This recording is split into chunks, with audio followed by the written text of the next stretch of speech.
Up next, discuss and approve the transfer of funds from the Transportation of Capital Reserve. Mr. Trottier. Good Welcome. evening, Mr. Chairman, members of the board. If you recall, I was here with other members of the Traffic Management Working Group back on Hold up, June John. 1st. Can we have the conversation in the back go to the, Wally, please? Go ahead, John. Yeah. Again, if you recall, I was here with the other members of the Traffic Management Working Group back on June 1st, where we had presented a status report to the council. If you recall, again, it does consist of members of the police department, the Department of Public Works, the town manager's office, and a member of the planning staff. The objective of the Traffic Management Working Group was to identify roadways and intersections with traffic safety and congestion concerns, and to identify various strategies to address these areas. One of the strategies that we have identified includes the collection of data, conducting studies, determining improvements, and determining funding for those particular improvements. So I'm here this evening to request the approval of the expenditure from the Transportation Capital Reserve Fund for traffic data collection equipment. If you recall, during that presentation, there's equipment out there, I believe it's in your packet, that will not only count the number of vehicles, but also track the speed of various vehicles. So the group has identified 10 locations throughout the town, which is also part of your package. Those devices, they will again provide traffic counts, vehicle speeds, accident data. Strategies will then be identified to include enforcement and/or infrastructure improvements. The data will also assist in future corridor studies. In general, those locations include these devices on Hall Road, Hardy Road, High Range Road, 2 on Litchfield Road, 2 on Mammoth Road south of the 102 intersection, Stonehenge Road, Wiley Hill Road, Hovey Road, and there are 2 to be installed on Grenier Field Road as part of an off-site contribution by a developer in that area of Page Road. So like I say, I'm asking for the expenditure of $39,400 from the Transportation Capital Reserve Fund for the purchase of 10 radar speed signs and posts. Any questions for John? So this spending of this money wouldn't technically fall out of the Transportation Capital Reserve Fund as it's written by DRA? Is that why we have to move it to the general fund to expend it? The expenditures occur in the general fund. That's the proper way to do it, is you actually move from one fund to the other. Huh. It's a revenue, and I know that you haven't done that in the past, but. Okay, just want to make sure for people hearing at home that why we're moving the money from one thing to another, because I think in the past it would just be expended out of the capital reserve fund. Right, so the public doesn't see that. What they see is the general budget, and now they can see where that money has been spent, and now the revenue's coming in from that side as well.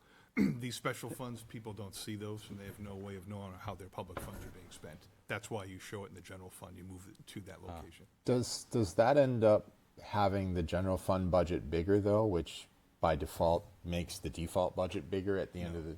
Okay. It doesn't, because that default budget's based on what occurred from the, as you know, the previous budget, Yeah. and then contractual obligations, which this is not. Okay.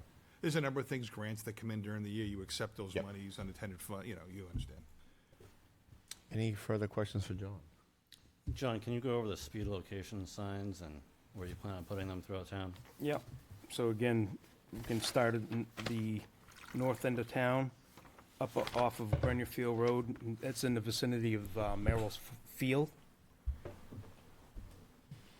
So it's west of the intersection of Mammoth Road and Grenier Field Road. If you can envision where I'm talking about, that open field. Yep. That's where it is. Again, both eastbound and westbound, those locations. On Hall Road, it's gonna be eastbound. That's in the vicinity of the Is That bridge. before or after the bridge? Again, heading easterly, it's by Murray's So it's this side of the bridge. driveway. Depends which way you are. Yeah. Hardy Road, north, that's in the vicinity of Hovey Road, where Hovey comes into Hardy. Just south of Deb's house, where Doesn't he Deb lives. speak? So watch out. I believe we already have one on Stonehenge, right? Right there? Doesn't work. Excuse me? We already have one on Stonehenge there? Yeah, again, on Stonehenge, but not on Hardy, Gotcha. okay? So again, I'm just going down the list so they can keep in order. High Range Road, northbound, so that would be south, so it's to identify northbound traffic on High Range Road. The location is south of Shasta, in the vicinity of the power lines. Litchfield Road, west and east bound. So one by the church, the Baptist church, that would be heading westbound, and then one heading eastbound or in the vicinity of Alexander Road.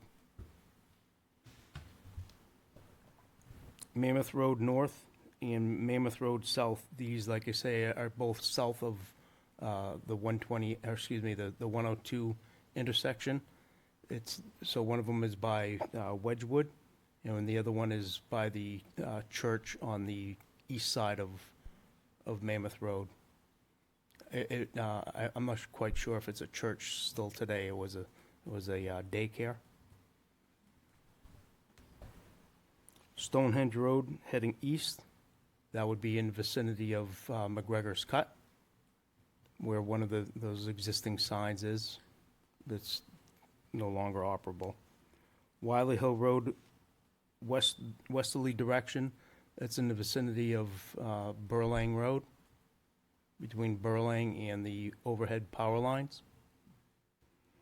And lastly, Hovey Road, heading south, so that's in the vicinity of the cemeteries. Can you tell us more about this software? Is it No. I love it, John. That's awesome, John. No. Is it something that will send you the data, or is it? It is something I'm reading that- something about a USB port. Do you need Yes. to actually get a USB port and get So it? it's my understanding this will be, they'll be able to download this remotely. Okay. Yeah, I saw something in here about a USB port. So, and it wasn't a virtual mode was not supported, so I wasn't sure if that meant that it wouldn't send it. So the PD is more familiar with this than It's I am. cellular. It's how it sends the data. Communicates back to the center. Yes. Great, thank you. Sorry. So just to be clear to your point, though, that is going to be a recurring cost for that cellular service for each one of these. Oh, really? Yes. That's unfortunate. Well, the thing is, I don't want people pulling on the side of the road. That's dangerous for them to do that. Whenever you have a vehicle pulling, especially in the wintertime, that puts people at risk. It's much cheaper to have the cellular data, and then we get it real time as well. And our plan is to put that on our website so people can actually see these traffic counts. They don't have to ask for them. They'll see what the speeds of vehicles are, and they'll see what the traffic volumes are on these roads. What is the yearly cost on that? I think it's $30 per air card per month. Gotcha. Any other questions for John? All right, what do we want to do? I'll make a motion that the Londonderry Town Council hereby approves Order 2026-XX. 14. 14. And directs the trustees of the trust fund to disperse $39,400 from the Transportation Capital Reserve Fund for the purpose of 10 traffic data collection devices and associated costs. Have a motion from Dan. Second. A second from Deb. Discussion real quick. Absolutely, yeah, further, absolutely. What is the life of these units? And what is the maintenance and/or warranty and repair of them if they fail or stop working? That Ted, again, it's all within the quote as well as the backup that was provided. Okay. It's just a lot to go through. Yeah. I see 2 years understand. warranty on parts and labor, 1 year on batteries. Does not cover malicious abuse, theft, or damage. So, Unfortunately, nobody will ever cover that, Yeah. you know. no, I understand that, but we only have 2 years on parts and labor and 1 year on the batteries. So I'm seeing potentially mounting costs going up if they fail within 2 years. So this Was there any other supplier for these that would have a longer warranty? I believe the PD did most of the negotiation looking at these radar signs. Okay. And this was a sign and a vendor that they're familiar with Okay. and they were comfortable with. I guess we'll see how long they last. I can tell you, Ted, that being on those meetings, it was an eye-opener when the ones on Stonehenge Road, everybody thought worked, that we could get data from. They didn't work, and we couldn't download anything off of them. And it was, well, who's responsible for it? Now we're going to know, we have DPW is going to be responsible for maintaining them, and the PD is going to be retaining, The data. get the data. Correct. Councilor Coons has a good point. I mean, there's going to be maintenance cost, and, you know, it's cold out in the wintertime, and batteries don't do all that well, and then extreme heat. Or people hit them. Yeah, absolutely. Yeah. And they need to be in the, you know, it's a solar powered, so we got to put them in a location where the trees aren't going to provide. Some of the ones that were installed were solar, and there's complete tree coverage. So they, Well, or in the wintertime, if it gets snow covered, the solar won't work either. yeah, the way they're angled on that hasn't been an issue with people who've used them. The issue is that in the summertime, the leaves come out, obviously. There's that too. Yeah, and the trees get bigger over time, and that becomes an issue. Then you have to consider moving them. The ones that were installed have the rather large pedestals, which are far more expensive in a concrete base. We're using U-channels, so they can be moved at any time. So it's a lot easier to do that. We just have to do dig safe and go out and move from one location to another. And they're breakaway, so if they get hit, you hit one of those other, you know, metal columns, you know, that's going to do some damage to a vehicle. Whereas these are breakaway, they hit, they get knocked over, and, you know, the car. Thank you. I think we have a better plan of what we're gonna, you know, use these devices for and the data that we're collecting. Those other two that were installed on Stonehenge were kind of a knee-jerk reaction, in my opinion, to, you know, let's set up a sign to make people aware of how fast they're going, and the data was never really formally collected and analyzed.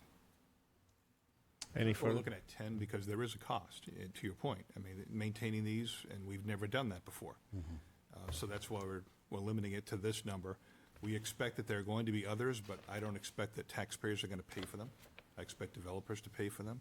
In the case of Auburn Road for that PUD that's being proposed, and as well as Pillsbury Road with Woodmont, that I expect them to pay the cost of the capital outlay for those pieces of equipment. Any further discussion? All those in favor say aye. Aye. Any opposed? Chair votes in the affirmative, 5-0. Thank you. Thank you. Appreciate it.